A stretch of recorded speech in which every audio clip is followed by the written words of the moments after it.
Hey team, welcome back to another episode of the Intentional Agribusiness Leader podcast. This is Mark, and today I'm joined by Cory Willness with the Croptomistic Technologies. Man, thanks for taking the time to talk intention with me today.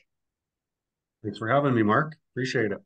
Cool, let's go. What does it mean for you to be intentional, Cory? I guess it's probably the most important is just a passion for what I do. Mm, Keep me in the business long term. Um, just focused, and then I guess you could say sort of taking control of what I want to accomplish. mm. I've always felt like I'm just want to own success. Failure is not an option. Yeah, that's actually a really unique answer. When you're in the passion, like when you get to do something you're passionate about, how does that feel different for you? How does that make it different for you than just the other stuff that we got to do on the day to day? Well, I guess I've always been big picture. Like I'm a CEO today, but I guess you could say I was an entrepreneur for 16 years and a CEO for four. Became a real company, so to speak. So, I mean, Sure. I just felt like I was passionate about building what we're building, and so yeah. I mean, it's more just I think I have the skills and the vision and Yeah. the operational understanding of how things need to execute and put all those things together, and you really love what you've done and what you've built, and so it just yeah. It's not something you have to think about. You just get up every day and passionately want to go and keep moving things forward. Yeah. It seems like you've kind of, I mean, you've pursued passion, you've worked in a lot of interesting things and done some, created some products, but then now all of a sudden things are growing. And how does that require more intention, less intention? Are you delegating that out more? Or what does that look like for you now? Um, I think, I mean, you always have to have very deep intention. It's just as you grow and the business is growing, then I mean you're growing as to try and get people in the right chairs. So I mean, some of it's really good because you can hire specialists, right? You can hire people that are specialized at what they do. Whereas before, as being a CEO, I mean, you're in the early days as a scale up, you're kind of doing everything, Sure. right? So now as you get more specialists around you, those people support you better, and you're better able to focus on the vision and the large scale needs of the business, and it's kind of the fun stuff in general, right?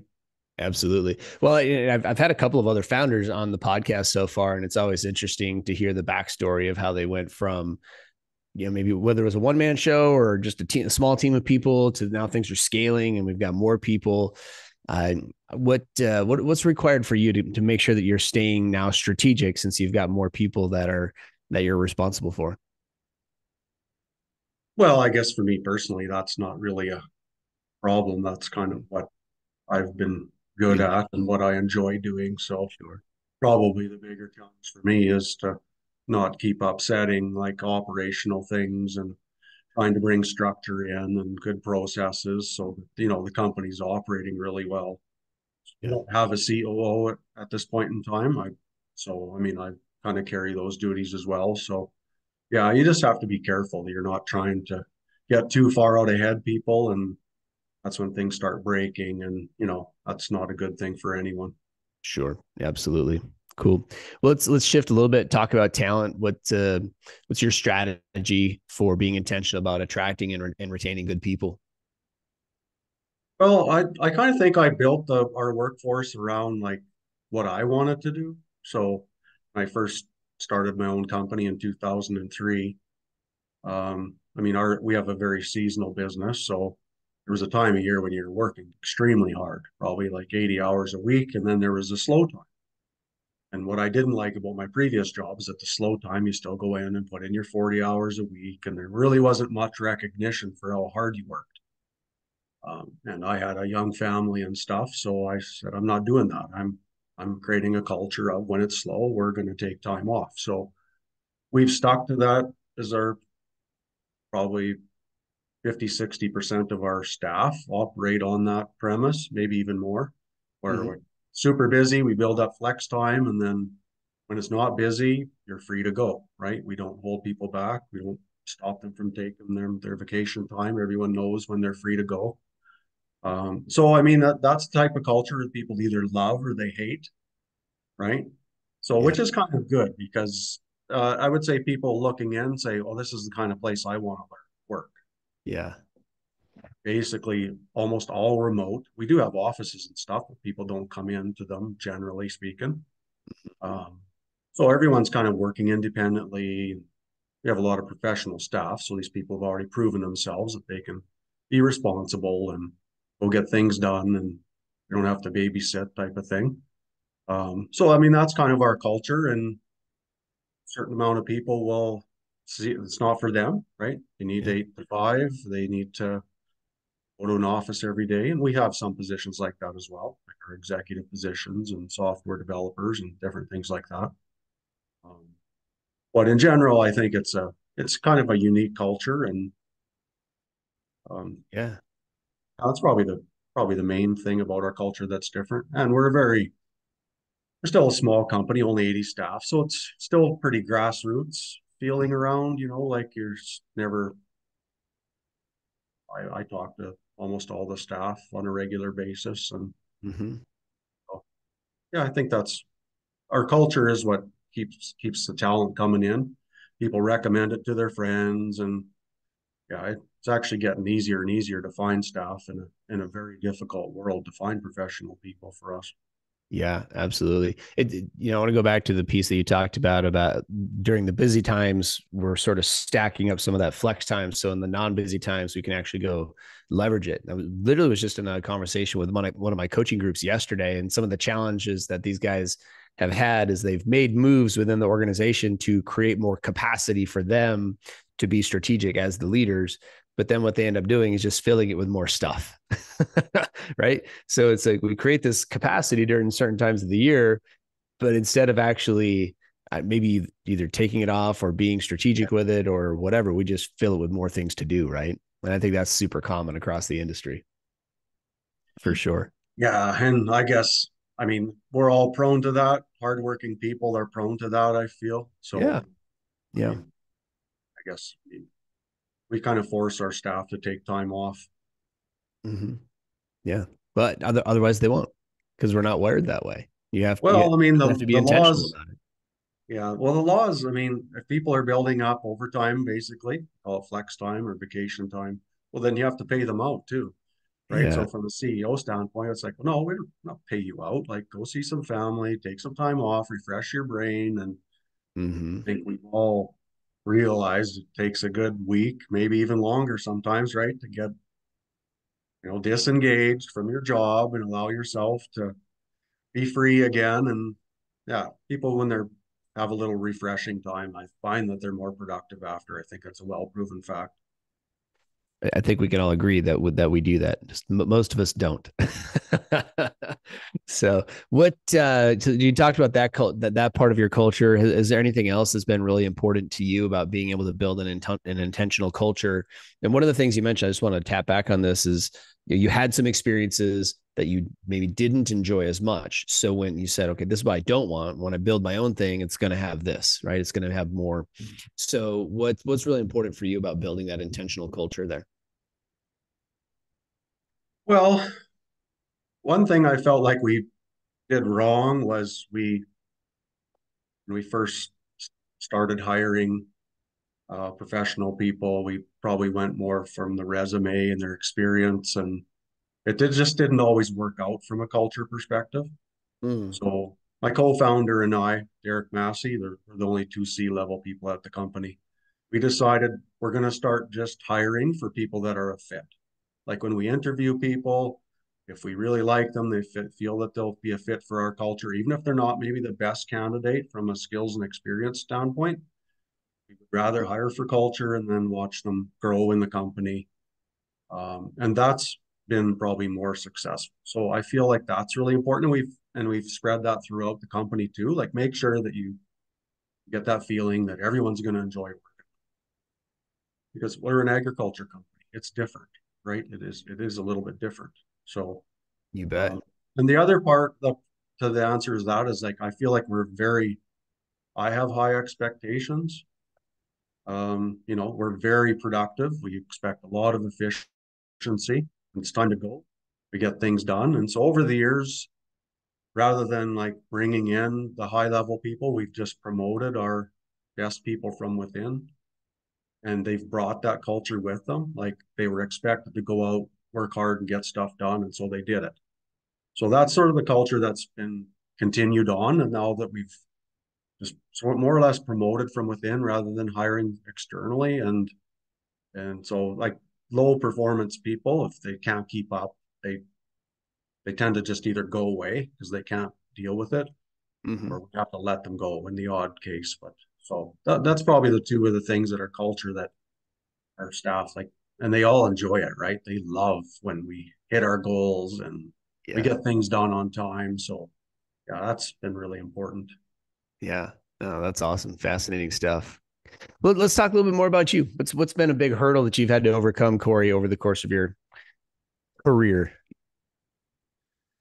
Yeah, well, there's probably a lot because I mean, I feel like I wasn't trained to be a CEO, right? It's Yeah. just I Yeah. grew into this role. I started a company and now we've built it up. And so you're here by default. Um, so, I mean, certain things, I probably the biggest one in the last few years as the company's really grown is just like more of a self-awareness and maturity. Mm-hmm. Um, Things like social media and stuff. I always felt like I was pretty offensive, pretty defensive, and that helped us get our name out there. And social media really did help, but it Mm-hmm. also probably burnt a few bridges. So trying to be a little bit more balanced that way. Um, I was kind of maybe more of a ruthless on execution person. Mm-hmm. Use that comment a lot where it's like we have to execute. Um, Now I'm probably more of a firm but fair person where trying to, be more balanced. Yeah. So, I mean, as you become a CEO, like for me, mostly it's been now it's, the people are looking to you to lead them. So what type of a person do you want to be? Like what kind of a culture you want in your company is the culture you have to live by. So it's been a big personal challenge for me to do that. So yeah, that's Yeah. probably the biggest thing I've had to overcome as a leader, just my own humility. It's really a journey of self-awareness, isn't it? Very much so. Yeah. Absolutely. Absolutely. What would you say, if there's somebody who's a future wannabe CEO, maybe they're a new CEO, or even just a team leader, right? That's learning, that's on their own journey of self awareness right now. What would you say to someone who maybe feels a little bit like they're stuck on an island right now? All the eyes are looking to them. People are looking to them for leadership, and that can be, as you and I both know, that can be a very lonely place from time to time, right? So, what would you say to them? Well, I think I don't have a great answer for you, I don't think. Mm-hmm. I think I can give you the answer of what we're doing. I don't know if it's the right answer, but I would say just we're all growing together, right? Like everybody's growing together. So no one's perfect at their job. We're all learning. So when you kind of like take that down a level, so this year we moved 3 people up in positions from sort of management to director level positions, supervising a lot of people, a lot of authority, a lot of processes that we're asking them to build out. Um, like they're very challenged. But with that example, like we just talk all the time. Like we have to have regular meetings. We talk through things. We all trying to get on the same page, and we're not expecting perfect decisions every time. We always come up with a look at just let's just do what we think is best. If it doesn't really work, we can change it. We can tell the staff that this is what we want to try and get feedback and stuff. So yeah, I feel like it's just a more humble approach. It's just like every company's different. So nobody has the answers. You just, if you create a good team, good, healthy team, I think you just all move together in unison and, you know, then mistakes don't feel like they're on one person's back either. It's just like, you know what, Yeah. we'll all own this together. It's no big deal. Yeah. It sounds like you've created a real team sort of atmosphere. Yeah, well, very much so. I feel like Mhm. we're all like, as we grow, it's, you don't know where the next hurdle's coming from, right? So you're always just prepared and keep knocking down the hurdles as you can. And if you trip and fall, well, you just pick yourself up and try again. So yeah. Sure. Yeah. Good stuff, man. Who's been somebody you've admired in your career? Well, that was a really good question. I had to think about that for a while, but I think the number one is sound kind of corny, but number one was my dad, Hmm. actually. Just growing up on a farm and stuff, and it was a humble farm. It wasn't a elite farm. It was back in the '80s. Times were tough up here in Canada. And I Hmm. mean, he just taught me hard work, right? Just hard work. And there was no such thing as cell phones back then. If you're out in the field and you had to get something running, you just get it done, figure it out, right? So Yeah. kind of grew up in that culture. And so, I mean, that really helped me, especially in the early days. And it's sort of stuck with me, sort of that work ethic. And I also thought of another person actually was my first general manager when I became a retail agronomist. Mm. And most people I felt like at the retails I worked at were, I'm not going to call them robots, but they're just doing their day-to-day jobs, right? Yep. Whereas my general manager was very much a people person, had a great attitude. He really made me feel valued and talked to me all the time and helped build, kind of spent 8 years helping me build my career and teaching me how to appreciate people and stuff like that. And I feel like that was really important for me too. Just he's gone now. That Hmm. fella, like he meant a lot to me. So yeah, Hmm. those are probably two people that really helped me in the early days, become who I am today. Yeah. Yeah, that's great. I love hearing the stories of people that whether they learn from their dad or a manager or someone, a mentor somewhere along the way, because anybody who's in a leadership role is really there because in a way we stand on the shoulders. And there's a quote about that I don't remember, but we do stand on the shoulders of those intentional leaders that went before. Mm-hmm. I mean, I learned my work ethic from the old man who would there were easier ways to get things done, but that didn't build character. Right. And so, it's like, no, the kid can do it. And I learned a lot. You learn a lot when you're running a pickaxe and Yeah. digging, or in my case, growing up on a fishing bait operation, running a leach boat all summer, you know. So we grow, we become a lot of who we become in those moments for sure. So, and it's one of the reasons I ask people to talk about it is I want them to see that now that you're in a leadership role, it's a really important level of responsibility. I don't care what the title is, but people are looking to you. And often I find as leaders, we downplay the importance of what we're saying. We don't think, and it's a self awareness thing. We don't recognize how important the words are that are coming out of our mouth, or the fact that you took an extra minute to just talk to the person or help coach them through something challenging, or coach them up to be able to do something better. So when we have leaders who are more aware of the fact that what they're saying, what they're doing is really important right now, I think hopefully it catalyzes more intention in those moments. Does that make sense? That's what I'm trying to influence here as we get this resource in people's earbuds. I think, I mean, those people lived intentional lives, right? Like in how they dealt with things and how that they operated the businesses that they were in. So yeah, good influences in that regard, or helps you build your own confidence and builds in values, the important ones. And then success is no accident then, as you keep moving through life.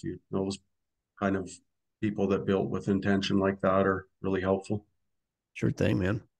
What should be what are we? I know you're a reader. What should we be reading? Well, I read a lot of books. I have read a lot, so Yeah. I think the ones that influenced me the most were the Jim Collins books. Okay. Yeah. That's, Good I to mean, great. probably pretty common ones. Yep. Um, but I've read them through a couple times. Another one I really liked was the Blue Ocean Strategy. Yeah. I mean, read a lot of those kind of books. Is sort of like a how to be a maverick and those types of books where I've just really enjoy, like doing something different, do something new that other Mhm. people haven't gone, Yep. just What do you think? What's blue ocean in the ag industry right now? it's us. Yeah. No, It was set you up for a yeah. softball there. Well, I don't know. There's plenty of opportunities. Obviously, I'm in the ag tech field, and the longer I'm a CEO in ag tech, I mean, you basically answer the question with blinders on, right? That Sure. there's a great opportunity with technology, but it's a really sort of hard industry to get technology into. It's just sort of entrenched, and Hmm. you know, general practices and farmers love iron and stuff like that. And technology hasn't really been a part of that, but I mean, it's slowly but surely changing. And uh, like obviously, I guess that's what we're invested in. So I feel it's a great opportunity. Yeah. Is there a kind of like a Moore's law in the ag tech space, do you think, where whether maybe it's just the rate of adoption will start to go faster and faster over time? I'm just curious on your take on that. Yeah, I guess that could be a long conversation about adoption, but having been a person that's more from the grassroots side, Yeah. like grew up on a farm and sort of like was in the consulting business for a long time before we started tech. I mean, we've sort of built our tech so that the farmers don't do anything. Mm. Like all the hard stuff happens with us as professionals. It's more, to me, it's more modeled after like the legal industry or the accounting industry where, you know, once you become a business, you don't do your own taxes, right? Like you have a professional. Like why you hire a professional? Because these people are going to save you tons of taxes and all the pain and suffering related with doing this. And you show up and they Yeah. just tell you what you should do and they make the transactions. They make it easy, right? And they get it right 9 times out of 10. Well, I'm happy, right? And it's not that expensive for that. So that's kind of the way I see the adoption curve right now is relying on these people that are already wearing 10 different hats, people that are farmers. Like there's a lot of things going on there. That technology is just the one more thing. Let's face it, it's not easy to work with, right? Right. Like, yes, the new generations are, adopted, picked it up fast, but they don't know how to operate a farm when they're young, right? As Sure. farms grow and become more complex, I mean, there's a lot going on. So my personal feeling is that it's a professional services industry, and that's kind of where our focus has been on the adoption. Is our farmers don't really do anything; they just sign a check, right, and load a prescription and tell us what their budget is and like various small things. So I think if we that's our intention anyway on the adoption side. We don't really have a problem with adoption. Everyone else talks about that. Hmm. We're taking as much growth as we can, and we have 99% retention year over year on acres. Wow. Keep coming back. There's it's a subscription type model. So Yeah. I So think you guys are really trying to just you're removing a lot of the friction for your customer, right? yeah, I mean it's just headaches, right? Like I Hmm. look at my business, I mean I'm a CEO. But people always say that if you can hire it out to someone that can make a better decision than you, why would you want to do it? So that's the problem with technologies. Everyone builds it with the thinking that the farmer is going to go out and do this. Mm-hmm. They don't have time and they may or may not even want to do it. Mm-hmm. Right. So yeah, that's kind of where my bias comes from is because I spent all that time working with farmers. It's like these people don't want one thing. They just want it done for them. Yeah. Yeah. Yeah. Our coaching business exists for the exact same reason. I was talking to people that do what you do, and we were talking about the importance of coaching your employees. And I was in Minot, North Dakota, in the winter of 2014, when I remember exactly what this GM said to me. He said, "I don't have time. I don't have time to do all the coaching, the feedback, the et cetera, all the things that are needed to groom these young professionals." So on a long drive back to Omaha, Nebraska. I thought about it, and then I got a hold of his phone number. I called him back, and I said, "What would you just pay me to do the coaching for you then?" And that's how that was 10,000 hours of coaching ago. Yeah. You know, Well, I mean, you're more like a consultant, I would say, yeah, it's like a it would consulting categorize business. as a Yeah. consulting business, but it solves for the fact that most managers are not well schooled in how to coach, and B, are Yeah. busy doing all the things. They don't have a lot of that strategic time on their calendars, like we talked about 20 minutes ago, right? And so, they're looking for somebody who really has a passion, first of all, to be in people development and help their people, but take that off of their plate a little bit. It doesn't negate the entire responsibility of doing internal coaching, but it certainly removes a lot of the friction from that process and creates a better experience for the employee. That's how that's what grew the business, for us over the last decade. Yeah. Well, it's a very similar in Mm-hmm. concept to the way we've come, where initially we scaled a consulting business, right? And then when we became an ag tech company, now we're B2B and we're selling to other consultants. So I believe we have like 80 or 90 business partners out there now, and when they sign up, there's a training program, there's a support portal for every common thing that's out there. There's software to manage through the whole process, steps from 1 to 12. And so, yeah, Yeah, like you're kind of coaching other people how to be good coaches. We're coaching other service providers how to be good precision service providers. I like it. Cool. Yeah. Very cool. All right. What's what the last couple of questions here for you as we bring this in for landing, Cory? What do you do to keep your productivity high? How do you maximize your schedule? Um, well, I mean, some of the basic fundamentals are like things like um, I have a good faith. I have a good family life here at home. I've got an exercise program, which you saw me, you wouldn't think I do it that much, but I try and walk all the time and do those kinds of things and, enjoy myself when I have my time off with family and doing things like that. And so that's sort of outside of work. Inside of work, I like really enjoy like all my staff meetings and stuff, working with the staff, and then everyone checking back in regularly on their progress and stuff. So I just feel like it's a day to day, week to week, over and over routine. But yeah, I enjoy it. Keeps me passionate, keeps my energy up. Good. That's good. One of the things we talk a lot about on this show is the importance of vulnerability or lack of importance, depending on who I'm talking to. And I think there's a spectrum of how vulnerable can you be. And I think being in the CEO chair, I'm always curious, can you be is there too much vulnerability? How much do people need to say? How much transparency is important? And I'm just curious on your take on how important vulnerability is when it comes to creating an intentional work environment. Yeah, I think it's very important. Um, so a couple things, like one is like sort of this thought of putting yourself out there. I mean, social media is one place where that happens. And I feel like to a large degree, I've built this business on social media. Mm-hmm. But I mean, you can't just like be nice all the time and say, you're so great to everyone. I mean, sometimes you got to like dig in and, do things different and, be negative and positive and, do things that other people aren't willing to do.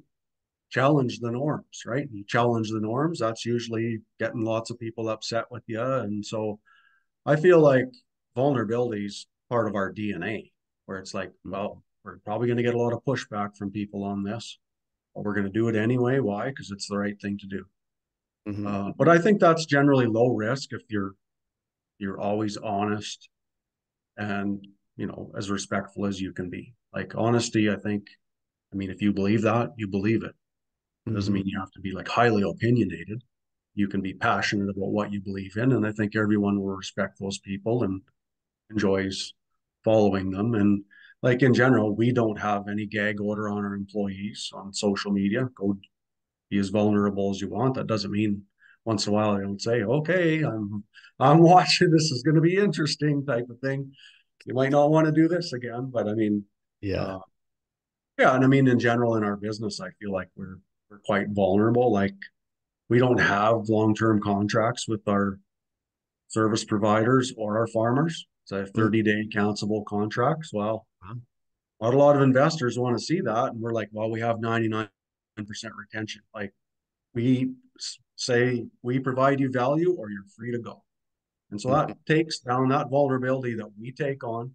Then I find the customers like, oh, wow, I can leave anytime. So what's the Yeah. risk, right? What do I have to lose? I'm not making some big decision. So yeah, I mean, those are same with the staff. Like when staff sign up, it's like, you're not going to sign something that says you can't do this for 2 more years. Or like, I feel like in general, it's where those are vulnerability positions. But in general, people just want it to be that way, right? Like it's kind of Mhm. like the right thing to do. And if you don't have anything hide, if you're all about integrity and stuff like that, what's the risk? What's the worst thing that can happen? So Yeah. Yeah. Fascinating stuff. I mean, there's a lot of empowerment in there too, but I love the uh, just just taking the aspect of having a cancelable contract and the inherent risk that sort of comes with that. And that's something I've tried to balance in my own business as we look to switch to more of a MRR model versus a one-time fee, right?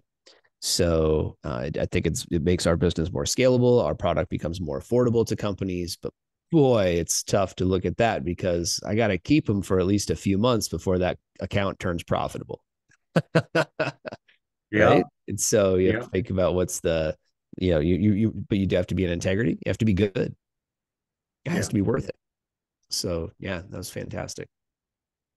Very cool. Well, man, thank you for doing this interview. This has been a fantastic conversation. Just learning more about this and a totally different the ag tech sector. I haven't had a lot of ag tech folks on yet, and getting to hear from a CEO and how you think about it, how you grow it, and how you run your team. So, thank you, Cory. Where should we go to reach out to get in touch with Croptomistic, any of your brands?